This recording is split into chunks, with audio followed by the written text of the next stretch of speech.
Viewer সবাইকে update job news 24 চ্যানেলের পক্ষ থেকে স্বাগতম। তো ভিউয়ার সবাই কেমন আছেন? আশা রাখি সবাই ভালো আছেন। আজকে আমি যে বিষয়টি আলোচনা করব এটা হলো জেএসসি ভোকেশনালের রেজিস্ট্রেশন কবে থেকে শুরু হবে, কিভাবে করতে হবে এ সম্পর্কে ভিডিওতে বিস্তারিত বলে দেওয়ার চেষ্টা করব। তবে ভিডিওটি শুরু করার আগে আপনাদের কাছে একটা রিকোয়েস্ট থাকবে, আপনি যদি এই চ্যানেলে নতুন হয়ে থাকেন তাহলে প্লিজ সাবস্ক্রাইব করবেন এবং পাশে থাকা যে বেল আইকনটি রয়েছে তাতে অলে ক্লিক দিয়ে রাখবেন, যাতে আমি পরবর্তী ভিডিও আপলোড দেওয়ার সাথে সাথে সবার প্রথমে আপনার কাছে নোটিফিকেশন চলে যায়। এছাড়াও আমি আমার চ্যানেলে নতুন নতুন ভিডিও আপলোড দিয়ে রেখেছি, চাইলে দেখে নিতে পারেন। তো চলুন দেখি। বাংলাদেশ কারিগরি শিক্ষা বোর্ডের অধীনে জেএসসি ভোকেশনাল শিক্ষার্থীদের অনলাইনে রেজিস্ট্রেশন শুরু হয়েছে 12 সেপ্টেম্বর। এই কার্যক্রম চলবে 3রা অক্টোবর পর্যন্ত। অনলাইন প্ল্যাটফর্মের bte.gov.bd অথবা bieberp.com এই ওয়েবসাইটের মাধ্যমে প্রতিষ্ঠানগুলোকে রেজিস্ট্রেশন কার্যক্রম শেষ করতে হবে। বৃহস্পতিবার 12 সেপ্টেম্বর বাংলাদেশ কারিগরি শিক্ষা বোর্ডের ওয়েবসাইটে এ সংক্রান্ত বিজ্ঞপ্তি প্রকাশ করা হয়েছে। বিজ্ঞপ্তিতে বলা হয়েছে, বাংলাদেশ কারিগরি শিক্ষা বোর্ডের অধীনে জেএসসি ভোকেশনাল শিক্ষাক্রম পরিচালনাকারী সরকারি টেকনিক্যাল স্কুল অ্যান্ড কলেজের 2024 শিক্ষাবর্ষে ভর্তিকৃত শিক্ষার্থীদের অনলাইনে রেজিস্ট্রেশন কার্যক্রম সম্পন্ন করার জন্য বলা হলো।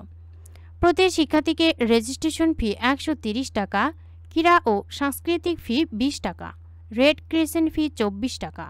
উল্লেখ্য যে রেড ক্রিসেন্ট ফি প্রতি শ্রেণীতে ষষ্ঠ, সপ্তম এবং অষ্টম 20 টাকা হারে বোর্ড প্রাপ্য 24 টাকা এবং 60% বা 12 টাকা প্রতিষ্ঠানে রেখে অবশিষ্ট 40% বা 8 টাকা বোর্ড প্রাপ্য হবেন। স্কাউট গার্লস গাইড ফি 15 টাকা, 50% বা 15 টাকা সংশ্লিষ্ট শিক্ষা প্রতিষ্ঠান পাবে এবং 50% বা 15 টাকা বোর্ড পাবে।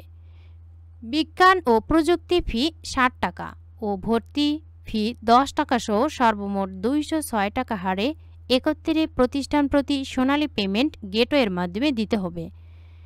এই টাকার 30% বা 3 টাকা সংশ্লিষ্ট শিক্ষা প্রতিষ্ঠান পাবে এবং 70% বা 60 টাকা বোর্ড পাবে। অনলাইনে ডাটা এন্ট্রি করা যাবে 12 সেপ্টেম্বর থেকে 3রা অক্টোবর পর্যন্ত। পেমেন্ট ও রেজিস্ট্রেশন 26 সেপ্টেম্বর থেকে 8 অক্টোবর পর্যন্ত। ফাইনাল লিস্ট প্রিন্ট 13 সেপ্টেম্বর থেকে 24 অক্টোবর পর্যন্ত। প্রতিষ্ঠানের অ্যাফিলিয়েশন ফি 23-24 অর্থবছর পর্যন্ত পরিশোধ থাকতে হবে। নির্ধারিত তারিখের মধ্যে রেজিস্ট্রেশন শেষ করতে না পারলে দায় প্রতিষ্ঠানের ওপর বর্তাবে। এছাড়াও শিক্ষার্থীদের রেজিস্ট্রেশনের জন্য তথ্য আপলোড করার লক্ষ্যে স্ব প্রতিষ্ঠানের শিক্ষকদের সমন্বয়ে 3 সদস্য বিশিষ্ট একটি রেজিস্ট্রেশন কমিটি গঠন করতে হবে। অনলাইন রেজিস্ট্রেশন শেষ হবার পর চূড়ান্ত তালিকা ফাইনাল সাবমিটের আগে দায়িত্বপ্রাপ্ত কমিটির সদস্যদের দিয়ে প্রতিষ্ঠানের ভর্তি ফরম ও সনদের সঙ্গে মিলিয়ে তথ্য সঠিকভাবে এন্ট্রি করা হয়েছে কিনা যথাযথভাবে নিশ্চিত হয়ে ফাইনাল সাবমিট করবেন। রেজিস্ট্রেশন কার্যক্রমে কোনোভাবে শিক্ষার্থীদের নিযুক্ত করা যাবে না। চূড়ান্ত তালিকার প্রিন্ট আউট প্রতিষ্ঠানে সংরক্ষণ করতে হবে। তো ভিউয়ার্স, আপনারা জানতে পারলেন যে এই রেজিস্ট্রেশন কিন্তু 12 সেপ্টেম্বর থেকে শুরু হয়েছে, চলবে 3রা অক্টোবর পর্যন্ত। আর এখানে কিন্তু ফি নির্ধারণ করা হয়েছে, প্রতি শিক্ষার্থীর রেজিস্ট্রেশন ফি 130 টাকা।